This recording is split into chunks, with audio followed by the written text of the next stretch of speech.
tem um deste? Sou louca pelo meu. Na verdade, adoro todas as minhas coisas. Já se perguntou de onde vêm todas as coisas que compramos e para onde vão quando nos desfazemos delas? Não conseguia deixar de pensar nisso, por isso quis saber mais sobre o assunto. E os livros diziam que as coisas se deslocam ao longo de um sistema. Da extração, para a produção, para a distribuição, para o consumo e para o tratamento de lixo. Isso tudo se chama a economia de materiais. Bem, estudei um pouco mais. Eu passei 10 anos viajando pelo mundo atrás de pistas de onde vêm as nossas coisas e para onde vão. E sabe o que eu descobri? Esta não é toda a história. Falta muita coisa nessa explicação.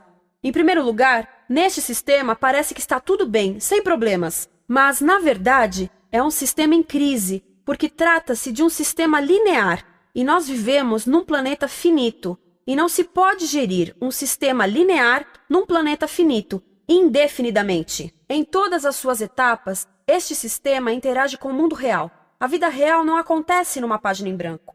Interage com sociedades, culturas, economias, o ambiente, e durante as etapas a vida vai se chocando contra seus limites. Limites que aqui não vemos porque o diagrama está incompleto.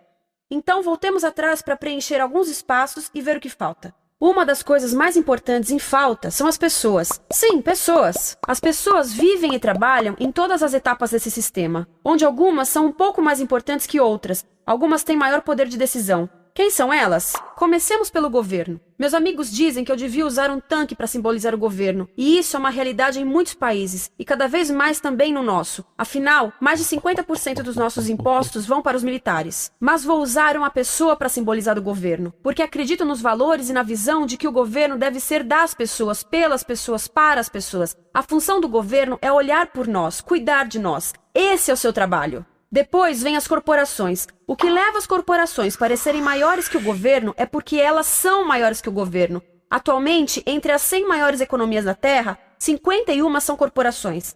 À medida que as corporações foram crescendo, em tamanho e poder, assistimos a uma pequena mudança no governo, como se estivessem mais preocupados com o bem-estar deles do que com o nosso. Muito bem, então vejamos o que mais falta nessa imagem. Começaremos pela extração, que é uma palavra pomposa para exploração de recursos naturais, que por sua vez é uma palavra pomposa para destruir o planeta. A verdade é que cortamos as árvores, arrebentamos as montanhas para extrair os metais, consumimos toda a água e exterminamos os animais.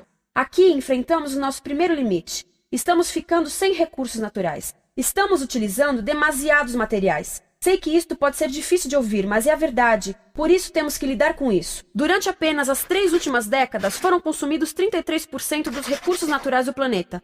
Desapareceram. Cortamos, minamos, perfuramos e destruímos o planeta tão depressa que estamos debilitando a capacidade do planeta para sustentar o nosso modo de vida. Onde eu vivo, nos Estados Unidos, resta-nos menos de 4% da nossa floresta original. 40% dos cursos de água estão impróprios para o consumo. E o nosso problema não é apenas estarmos utilizando demasiados recursos, mas o fato de estarmos utilizando mais do que a nossa parte. Temos 5% da população mundial, mas usamos 30% dos recursos mundiais. Se todos consumissem ao ritmo dos Estados Unidos, precisaríamos de 3 a 5 planetas. E sabem uma coisa? Só temos um. Então, a resposta do meu país a essa limitação é simplesmente ir tomar dos outros. Este é o terceiro mundo, que alguém dirá tratar-se apenas de uma expressão para designar o local para onde foram as nossas matérias-primas. E o que é que acontece? A mesma coisa, destruição do local. 75% das zonas de pesca do planeta estão sendo exploradas ao máximo ou além da sua capacidade. Desapareceram 80% das florestas originais do planeta. Só na Amazônia perdemos 2.000 árvores por minuto, o equivalente a um campo de futebol por minuto. Então, e as pessoas que vivem aqui? Bem, de acordo com esses sujeitos, eles não são donos desses recursos, mesmo que vivam lá há gerações. Não são donos dos meios de produção, nem compram muitas coisas. Nesse sistema, quem não possui nem compra muitas coisas não tem valor. A seguir, as matérias-primas seguem para a produção, onde utilizamos energia para misturar químicos tóxicos com recursos naturais para produzir produtos contaminados com tóxicos. Há atualmente no comércio mais de 100.000 químicos sintéticos. Apenas um punhado foi testado para avaliar o seu impacto na saúde, e nenhum foi testado em relação aos impactos sinérgicos na saúde, ou seja, a interação com todos os outros químicos aos quais estamos expostos diariamente. Por isso, desconhecemos o impacto total deles na saúde e no ambiente. Mas sabemos uma coisa: os tóxicos entram e saem. Enquanto continuarmos a introduzi-los nos nossos sistemas de produção industrial, continuaremos a inserir esses tóxicos nos produtos que levamos para nossas casas, trabalho e escolas, e claro, para nossos corpos. Como os BFRs, ou retardantes de incêndio à base de brometo, que tornam as coisas mais resistentes ao fogo, mas são super tóxicos. São neurotóxicos, ou seja, tóxicos para o cérebro. O que é que estamos fazendo usando esses químicos?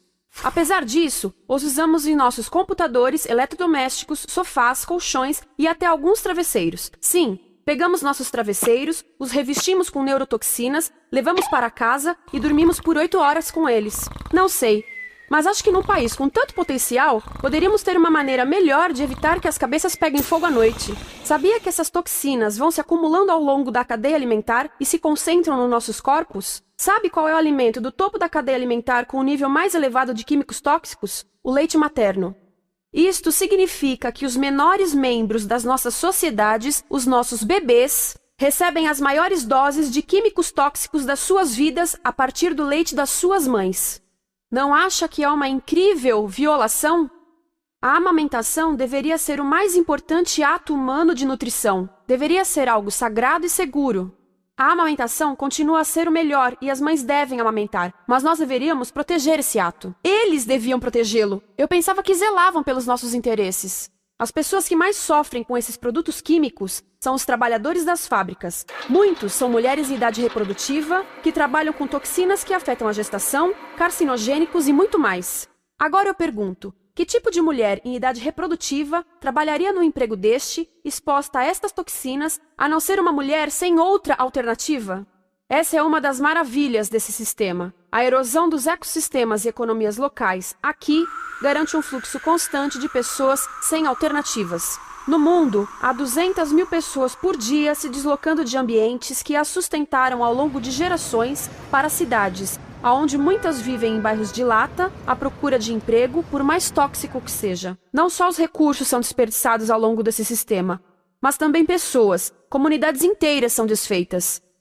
Sim, as toxinas entram e saem. Muitas delas saem das fábricas em produtos, e muitas mais saem como subprodutos, ou poluição, e estamos falando de muita poluição. Nos Estados Unidos, as indústrias admitem liberar mais de 1.800.000 quilos de químicos tóxicos por ano. Deve ser muito mais, porque isso é o que eles admitem. Trata-se de outro limite, porque quem quer ver e respirar 1.800.000 quilos de químicos tóxicos por ano? Então o que eles fazem? Mudam as fábricas poluidoras para o estrangeiro, para poluir outros países. Mas, surpresa, grande parte dessa poluição volta para nós trazida pelo vento. E o que acontece depois de todos os recursos naturais serem transformados em produtos? Passam por aqui, para a distribuição, o que significa vender todo o lixo contaminado com toxinas o mais rápido possível. Aqui, o objetivo é manter os preços baixos, com as pessoas comprando os produtos em constante movimento. Como eles mantêm os preços baixos? Pagam salários baixos aos trabalhadores das lojas e restringem o acesso aos seguros de saúde sempre que podem. Tudo se resume em exteriorizar os custos. O verdadeiro custo da produção não se reflete no preço. Em outras palavras, não pagamos aquilo que compramos. Outro dia estive pensando nisto. Ia a caminho do trabalho e queria ouvir as notícias. Por isso entrei numa loja para comprar um rádio. Encontrei um pequeno rádio verde engraçado que custava $4,99. Na fila do caixa pensei, como $4,99 podem refletir o custo da produção e transporte desse rádio até ele chegar nas minhas mãos? O metal deve ter sido extraído na África do Sul. O petróleo provavelmente do Iraque. O plástico produzido na China e talvez montado por uma criança de 15 anos numa fábrica do México. $4,99 não paga nem o aluguel do espaço ocupado na prateleira, nem parte do salário do empregado que me atendeu, ou as viagens de navio e caminhão que o rádio fez. Foi assim que eu percebi que eu não paguei o valor do rádio. Então, quem pagou? Estas pessoas pagaram com a perda do espaço dos seus recursos naturais.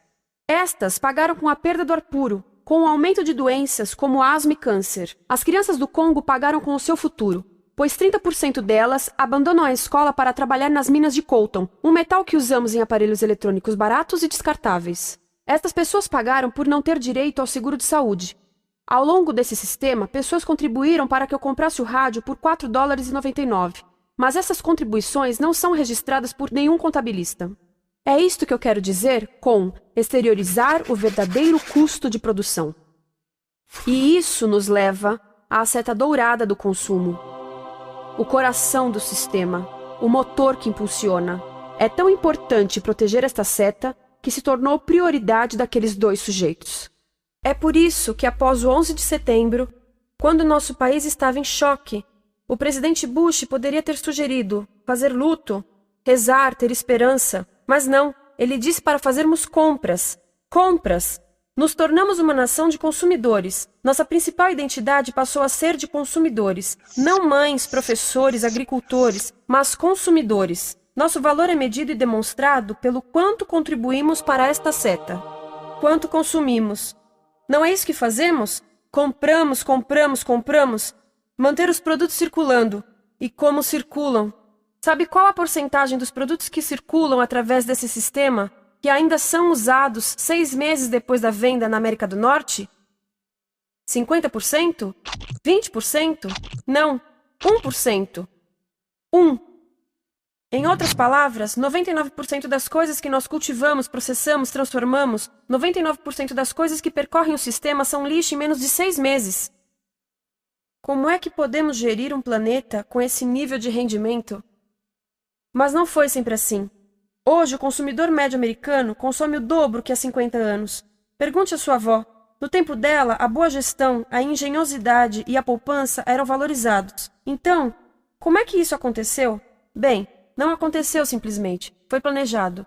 Pouco depois da Segunda Guerra Mundial, estes sujeitos estudavam a forma de impulsionar a economia. O analista de vendas Victor Lebow articulou a solução que se tornaria a norma de todo o sistema. Ele disse: a nossa enorme economia produtiva exige que façamos do consumo a nossa forma de vida, que tornemos a compra e uso de bens em rituais, que procuremos a nossa satisfação espiritual, a satisfação do nosso ego no consumo. Precisamos que as coisas sejam consumidas, destruídas, substituídas e descartadas a um ritmo cada vez maior. O conselheiro econômico do presidente Eisenhower disse: o principal objetivo da economia americana é produzir mais bens de consumo. Mais bens de consumo? O nosso principal objetivo?